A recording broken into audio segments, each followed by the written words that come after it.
no podemos simular una fractura, ¿sí? Pero lo que sí podemos hacer son dar pautas para el caso de fracturas y saber reconocer los tipos de fracturas, ¿sí?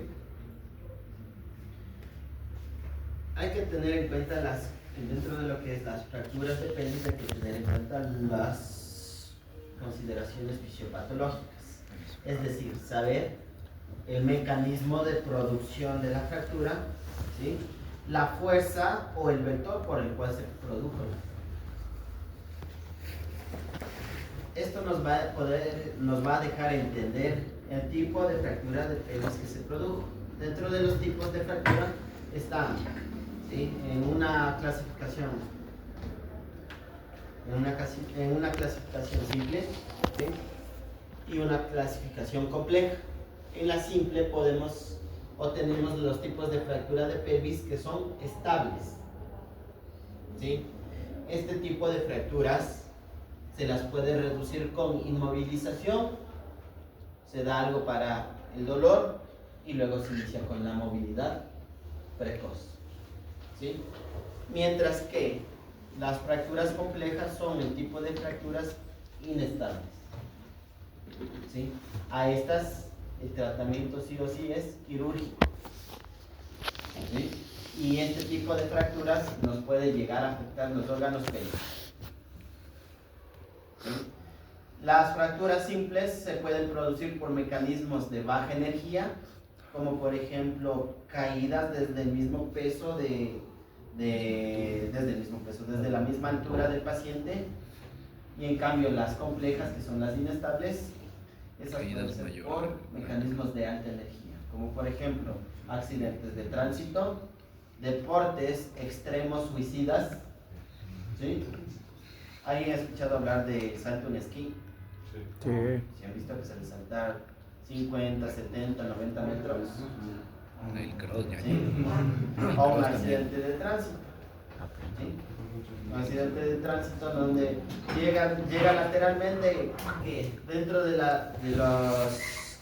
las consideraciones fisiopatológicas tenemos mecanismos de fractura por compresión antero-posterior, rotación externa, compresión lateral, rotación interna, ¿sí?, traslación vertical y multidireccional. Dentro de las clasificaciones, una de las más utilizadas es la de Marvin-Tye, la cual nos va a decir que existen tres tipos de fractura, ¿sí? La de tipo A, que es la estable, la de tipo C, que es la inestable, y las intermediarias, que son las de tipo B, en donde van a ser las fracturas medianamente inestables, es decir que el anillo posterior pelviano va a estar fracturado, pero solo va a ser medianamente inestable, ¿sí? Hay que tener en cuenta que en las de tipo C, ¿sí?, que son las inestables, se producen por mecanismos de alta energía y me va a ocasionar, ¿sí?, un grave riesgo de sangrado, además de que hay un alto riesgo de que se sufra afección de los órganos pélvicos, ¿sí? La afección de los órganos pélvicos me puede producir disfunciones sexuales, incontinencias urinarias. Dentro de lo que son los mecanismos de lesión, habíamos dicho que puede ser por rotación externa, miren, ¿sí?, o por compresión antero-posterior, ¿sí? Esta es una de tipo A, que es una fractura estable, no corre el riesgo de un daño, ¿sí?, de un daño de órganos pélvicos, es estable y se la llama como fractura de libro abierto, ¿sí? Es como cuando abren un libro. ¿Ya? Profe, ¿por qué le dice estable? Muy poco probable. Pero en caso de que nos toque, ¿qué es lo primero que tenemos que hacer? ¿Sí? La observación. ¿Qué vamos a observar? Deformidad, ¿sí? ¿Qué vamos a observar? ¿Sí? Tumefacción, hematoma, eritema, ¿sí? ¿Qué más? Impotencia funcional. Nos tenemos que fijar, ¿sí? Si hay un dolor extremadamente. Y hay unas maniobras que nos ayudan a comprobar, ¿sí? O, por ejemplo, dentro de lo que es la fractura de tipo A, que es libro abierto, y la de tipo B, que es de libro cerrado, ¿sí? Hay unas maniobras que nos ayudan a comprobar si hay inestabilidad, si hay fractura, ¿sí? Este tipo de maniobras solo se los hace una sola vez en el paciente, porque estas me pueden causar desplazamiento, ¿sí? Por ejemplo, el paciente acudió a mí, ¿cierto? Me contó el mecanismo de lesión, ¿sí? Entonces yo me cuento el mecanismo de lesión y yo digo, no, a ver, parece que tiene una fuerza de producción antero-posterior, ¿sí? O de una rotación externa. Entonces yo sospecho de una luxación o fractura de libro abierto, por fuerza antero-posterior o rotación externa. Entonces ahí voy a aplicar esta maniobra, que es la de compresión antero-posterior, ¿sí? O la del libro abierto, en donde el paciente se va a encontrar en posición de cúbito supino, ¿sí? Coloco mis manos a ambos lados sobre las crestas ilíacas, ¿sí? Antero-superiores, y luego voy a aplicar fuerza hacia abajo, ¿sí? Ojo, no me voy a montar encima, dejo caer mi peso, solamente la mitad de mi peso, es decir, desde cintura para arriba, ¿sí? Y entonces ahí yo voy a ver si hay inestabilidad o hay fractura, ¿sí? Si hay inestabilidad, por ejemplo, en una hemipelvis, si hay inestabilidad, la una se va a desplazar y va a regresar, ¿sí? En la otra se desplaza, aumenta el dolor, aumenta la deformidad y no regresa, sí, claro. ¿Sí? Por eso es que no digo nos montamos encima, sino es una fuerza parcial, ¿sí? Ahora si se montan encima, vaya a pagar la cirugía, ¿sí? Y en cambio, la prueba de compresión lateral o la de libro cerrado se le coloca al paciente el decúbito lateral, ambas manos sobre el ilio, ¿sí? Y vamos a hacer igual una compresión hacia abajo, ¿sí? Igual, buscamos el mismo resultado, desplazamiento que luego regresa, ¿sí? Momento de la deformidad, ¿sí?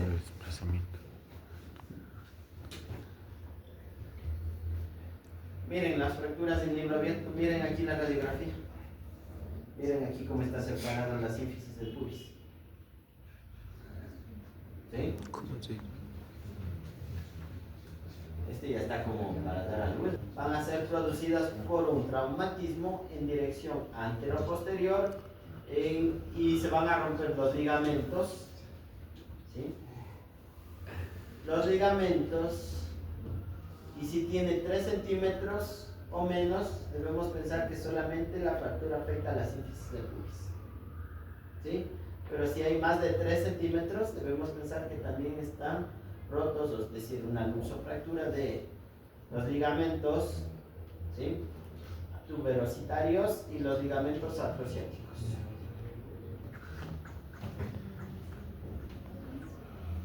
Se rompe la rama isquiopubiana, ¿sí? Más que la sínfisis, y por detrás se rompe por la articulación sacroiliaca, ¿sí? Miren aquí, está rota la rama sacroiliaca, la rama isquiopubiana, ¿sí? Y la ala, miren, o el ilíaco en su parte posterior nivel de la escotadura. Miren acá cómo está roto, ¿sí? Este es un libro cerrado, ¿sí? Es decir, que es medianamente inestable, ¿sí? Jodido. Y miren las fracturas verticales. No, plena. La fractura vertical o de tipo C, que es la inestable, donde va a haber afectación de los órganos pélvicos. Miren aquí cómo está fracturado, completamente fracturado, ¿sí? El ilion con respecto al sacro. Acá en la vértebra L5, miren, ¿sí? Aquí miren cómo está fracturado igual, ¿sí? La sínfisis del pubis, esa es inestable, súper inestable. Acerca de las fracturas de fémur, vamos a hablar acerca de las intertrocantéricas, ¿sí? Es una ruptura extracapsular, es decir, que está fuera de la cápsula articular, ¿sí? Dentro de la cápsula articular está lo que es el cuello quirúrgico, la cabeza y el acetábulo, ¿sí? Pero fuera se van a encontrar ya los trocánteres. Trocánter mayor, miren, ¿sí? Y trocánter menor. Son comunes en los adultos mayores por caídas y representan casi la mitad de las fracturas de cadera. Las fracturas intertrocantéricas se clasifican según la AO o la aorta como 31A3. AO o la aorta es un sistema de clasificación que nos va a dar números y letras de acuerdo al segmento que estemos viendo, ¿sí? Para la clasificación de las fracturas. Por ejemplo, en pelvis ya no era 31A, no me acuerdo, creo que era con 21, creo que era algo así, ¿sí? No les puse eso porque eso vamos a ver a detalle en las exposiciones de mis compañeros, ¿sí? En las fluctuaciones también. Exacto, ¿sí? ¿Sí? Las fracturas extracapsulares o intertrocantéricas se dividen en tres tipos. La 31A 3.1, que es una fractura oblicua simple, miren aquí, ¿sí?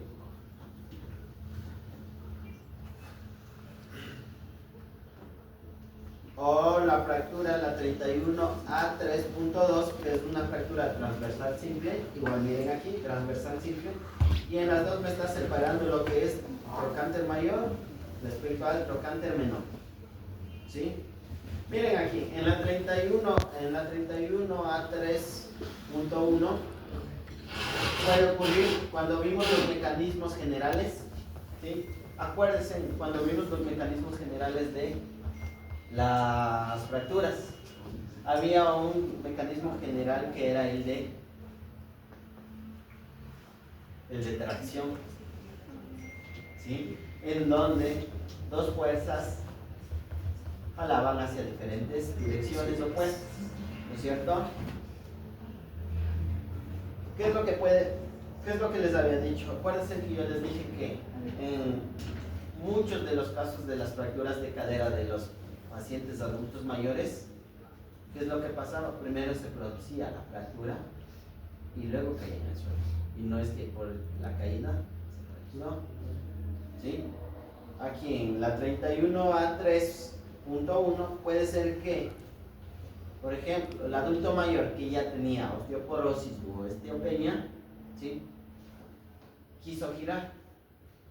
Al girar hubo una contracción muscular para hacer la rotación externa, pero como estaba parado y no quiso girar todo el cuerpo, el extremo que está sentado, ¿qué es lo que está haciendo?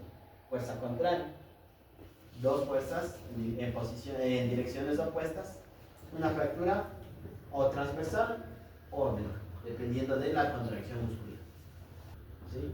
Renunció el terapeuta. ¿Qué tipo de fractura será? Transversa. Una C, ¿no es cierto? Una fractura o cuña multifragmentaria. ¿Sí? Esta es la radiografía, miren la radiografía, y este es un TAC con una reconstrucción en 3D. ¿Sí? ¿Para qué hacen la reconstrucción en 3D? Para ver cómo le van a reducir.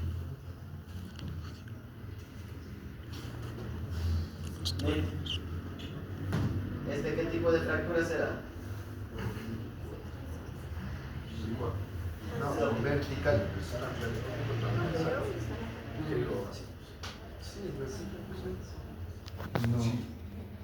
oblicua, mira.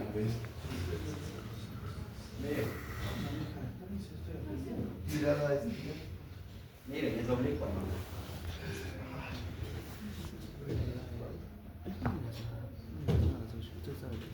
Miren, este seguramente es por accidente de tránsito.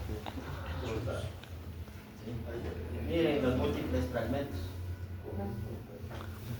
Fui Messi con Argentina contra Alemania.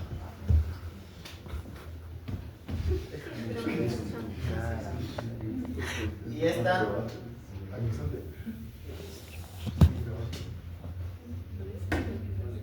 primero, ¿qué vista es? Posterior. Antero-posterior. Acuérdense, ¿cómo está? ¿Cuál es el ángulo en el que está? ¿Sí? El fémur con respecto a al estabulum. ¿Sí? Sí, abierto. No es que está así recto para decir que es lateral. ¿Sí? Este es antero-posterior. ¿Sí? Esta es una lateral, miren. ¿Sí? Y esta es una antero, está inclinada.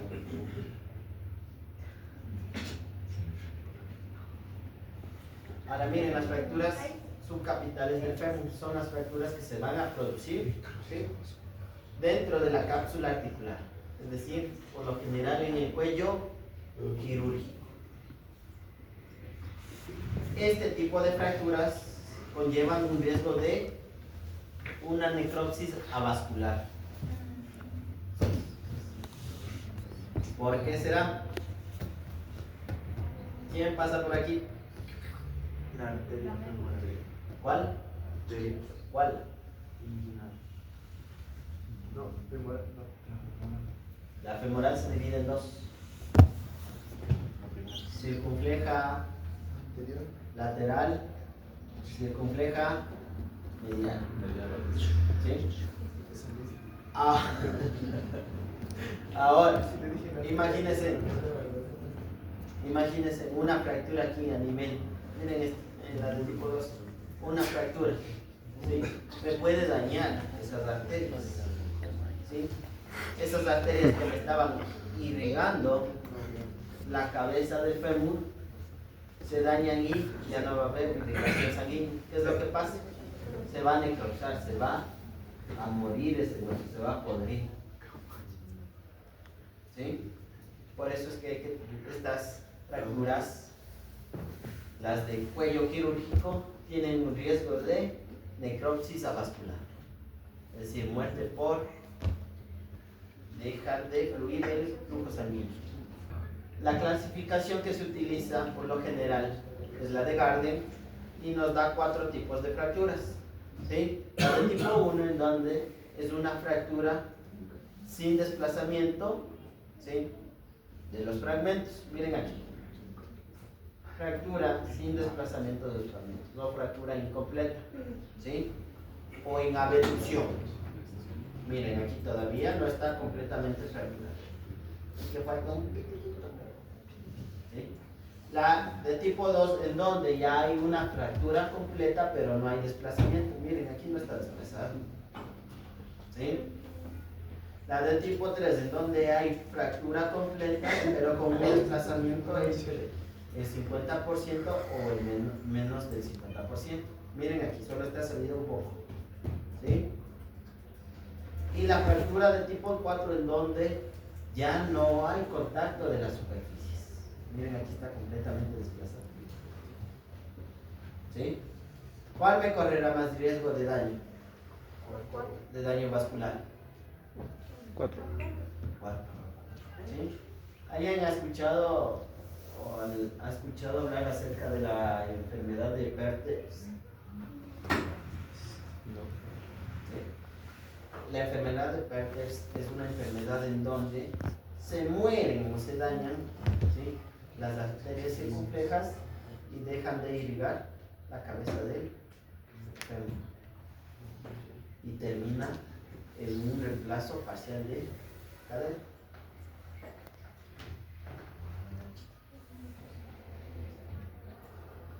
Miren aquí, tipo 1, ¿sí?, solo es una fractura parcial.